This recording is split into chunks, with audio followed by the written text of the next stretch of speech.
বাংলাদেশ জামাত ইসলামের পক্ষে ঢাকা 7 আসনের জন্য আমি মনোনয়ন সাবমিট করলাম। আমি যদি নির্বাচিত হই আগামীতে ইনশাল্লাহ ঢাকা 7 আসনে যত রকমের সমস্যা আছে, যেমন চাঁদাবাজি, সন্ত্রাসী, দখল বেদখল, মাদক, ব্যভিচার, অবিচার, ঘুষ, সুদ, প্রশাসনিক যন্ত্রণা, প্রশাসনের মাধ্যমে যে নির্যাতন, সকল নির্যাতনের বিরুদ্ধে ইনশাল্লাহ লৌহ প্যাচির হিসাবে আমি রুখে দাঁড়াবো। আমার যাবতীয় ক্ষমতা দিয়ে, যাবতীয় শক্তি দিয়ে আমি এর বিপক্ষে সবসময় অবস্থান করব। আমার দুনিয়াতে চাওয়া পাওয়ার কিছু নাই। আমি যাবতীয় দুর্নীতির বিরুদ্ধে প্রতিরোধ গড়ে তুলব ইনশাল্লাহ।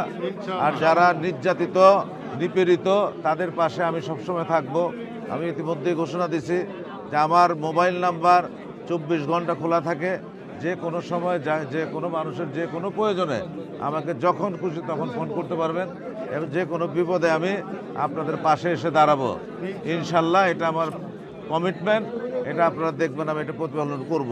আর আমার অত্র এলাকার মধ্যে যত রকমের সমস্যা আছে আমি প্রত্যেকটা ওয়ার্ডে ওয়ার্ডে একটা করে কমিটি করব, স্থানীয় লোক দিয়ে, স্থানীয় মুরব্বীদের মাধ্যমে কমিটি করে সেই ওয়ার্ডে যত সমস্যা আছে সেই সমস্যাগুলি আমি একটা কল্যাণ ফান্ড করে সেখান থেকে দূর করব।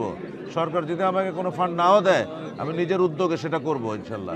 সেই এলাকার মধ্যে মনে করেন সেই ওয়ার্ডে আপনারা অনেকের বিবাহযোগ্য কন্যা আছে, বিবাহ দিতে পারেন না, অনেকে অসুস্থ আছে, চিকিৎসা করতে পারেন না, অনেক টাকা পয়সার অভাবে মেধাবী ছাত্রছাত্রী পড়ালেখা করতে পারেন না, এরকম বহুবিধ সমস্যা আছে।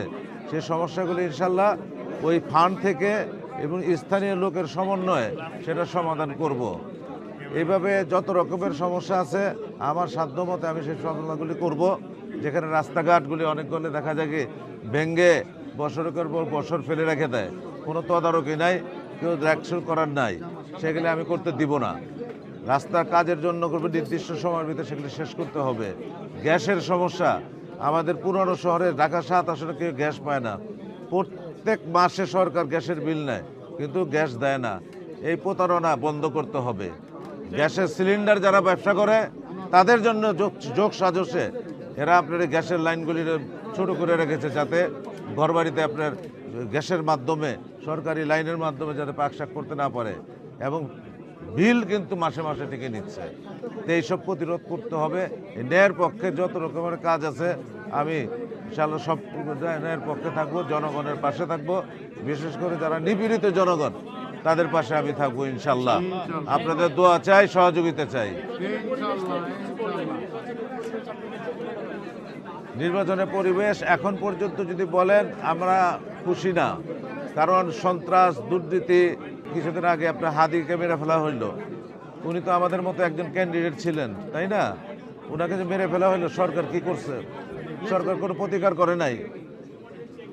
হাদিকে কেন্দ্র করে যারা আন্দোলন করছে ওদেরকে সরকার ধরে বিভিন্ন রকম 54 দিয়া বিভিন্ন রকম মামলা দিচ্ছে। সরকারের তো বিশ্বাস করা যায় না। সরকার তো দেখা যায় কোনখান থেকে চাবি পাইছে, এখন উল্টা দিকে নৌকা বাওয়া শুরু করছে। তো এই সরকারকে আমরা 100% বিশ্বাস করতে পারি না এবং আমাদেরকে প্রতিরোধ করতে হবে। এবং আপনারা সকলে মিলে নির্বাচন ক্যাম্পে পাহারা দিবেন, লাইভ টিভি টেলিকাস্ট করবেন, যাতে করে কোনো রকম দুর্নীতি, কোনো রকম স্বজনপ্রীতি, প্রশাসনিক হোক আর গুন্ডাপান্ডা দিয়ে হোক, কোনো কিছু না করতে পারে, সেটা আপনারা ইনশিওর করবেন। আমরা জনগণ পাশে থাকবো আপনাদের। আসসালামু আলাইকুম।